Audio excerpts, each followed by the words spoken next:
Höppüde eçilgan bir desti güldün. Güllerden çıraylık çehrini gördüm. İlliklik taratkan otluk yüzünden Quyoshning teptidek mehrini gördüm. Әмсі мұш кәсіпні шынч ұзын жыл неміш үшін мұштақ davamlaştırıp kelgendiniz. Endi bu kesip bayam degandek şu başlangıçta yürek tutaşkan ot bu.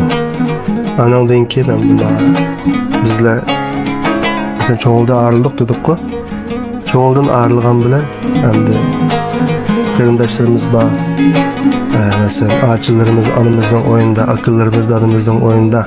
Nimenken bolsun en bafta. Senin müşterekti. Kesme kılıpmış o ilim ehillerininki. Katarda tuğunun, ecrinin hürmetini köygünün. Hükümetinin seni itiraf kılmış da kinişkinin belgini. Biz minki cemiyetinin hoşluğu bekti. Dep hem de çoğunluğun yokluğunu bizge hem de dinleştiğimi de hazırgıcı. Şu sebep hem de ustazlarım dün bayan dedim Abdülgani İmam da. Benden bizimki Şinjan Hatatlar Cemiyeti'nin muavir reis Kurban Cakan Ceday. O ustazım, ağavatlık okudukçam. Bu işki eylenem de şahsen bana nispeten mi?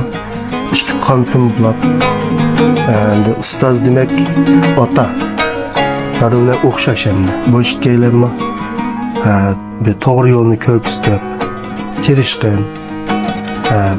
Burun bir günde 5'ne 10'unu yazgan bolsam, hazır hem 10 günde hatta bir ayda bir şey haqiqiy vücudundan çıkarıp nadir eser işle.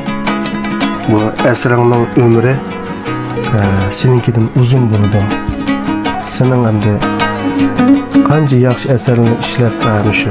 Kesip taşılan avamının huzurunu sunsan, şunu bilip seni bir itiraf kıysa, kötəsə, jürkidin mında hürmet kılıp əresma ilimiz işte ecir kıygan kolu gül kıygan işlere yazgan xətlərine ketimlik güzel ekin sodakında jürek huzur bir eleydi dep meyli kesip taşlı olsun meyli şu avam olsun yaq olsa senin abroyunu kıysa biz seni yiteklep mişak ikkagenge hoş çünkü şagird ustazın yaxşı mında eserini işleyalise yoki yaxshi obro'y topsa, mush kesib gullansa, bizning ariqimiz chiqadi.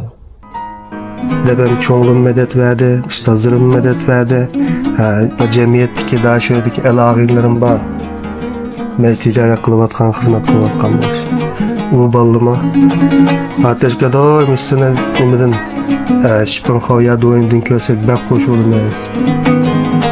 Senin muşalıkı gay keçilip işleydi gelse, muş iştiyakınğı biz, hürmetimiz var.